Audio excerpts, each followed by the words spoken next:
everyone, and welcome to this episode of an Ingenious U Mini. I'm very pleased to be joined today by Dr. Robyn Parker, one of our professors in the Doctor of Education and Educational Leadership program.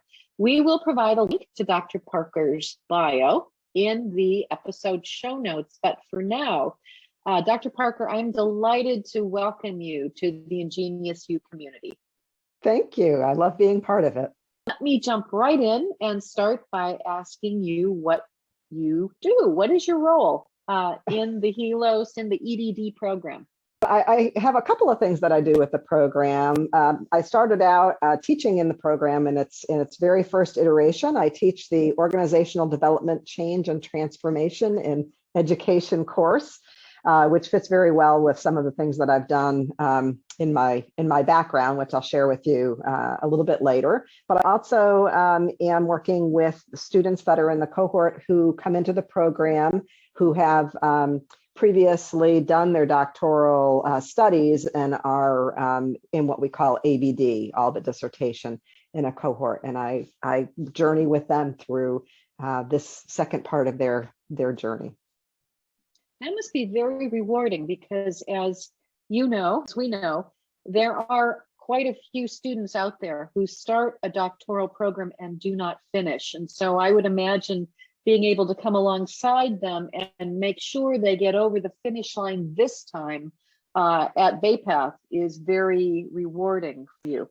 It is very rewarding. And one of the things that I hear echoed from the students we meet monthly together is how different it is this time, how supported they feel in the BayPath community, that the sessions that we have where we talk primarily about moving, we call it kind of moving the ball down the field, continuing the dissertation work, that we have wonderful supports for them, and they just feel like they're confident that they're gonna be successful because they feel like they are well supported, and that's a rewarding feeling for me to hear that. How would your students describe what it's like to be in your classroom? What would they tell me if I were to ask them, what's Dr. Parker like as a faculty member? They'd say she's very strict. No, I'm only kidding. No, I think what they would say is that I'm pretty passionate about what I teach. I'm very much an organizational systems thinker, viewer. I think that when we pay attention to the way that things are designed and we make decisions that are good and lasting, that apply, to circumstances, sort of in a sequence, that we don't have to keep making the same decisions. And so as we work our way through the different lenses of how you might approach a problem or a process that needs to be designed, looking at it through the lens of multiple theories really helps to inform what's best in that particular circumstance. And I get very excited about that, perhaps more excited than the students do sometimes. But it does, I think, gives them an opportunity to play with looking at things from perspectives they haven't before to see what's gone on. I also think they would describe me as accessible, right? That I freely meet with students one-on-one, as is needed, help them along in the way that they feel like they need to.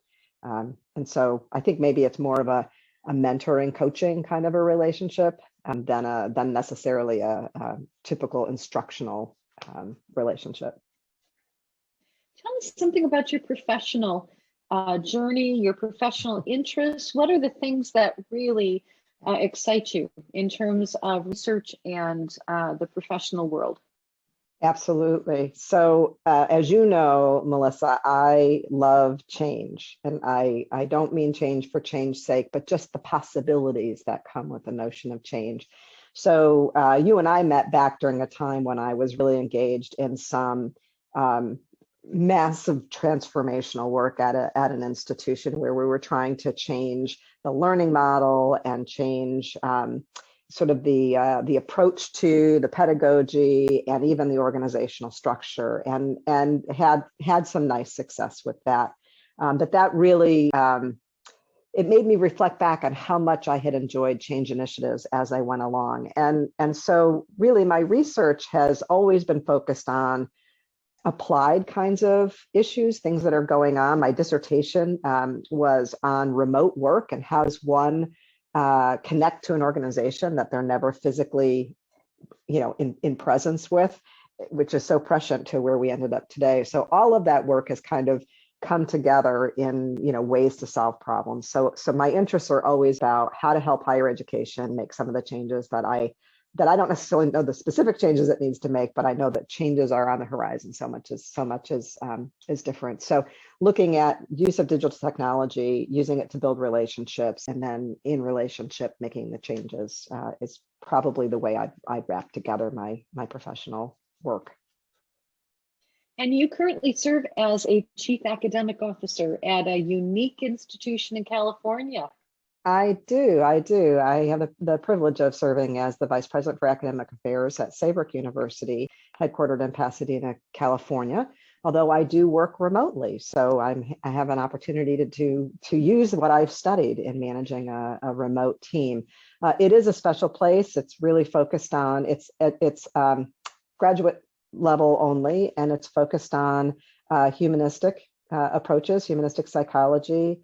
And it very much is about helping the individual to self-actualize, which is really the way that I see the work that I've been doing throughout my career.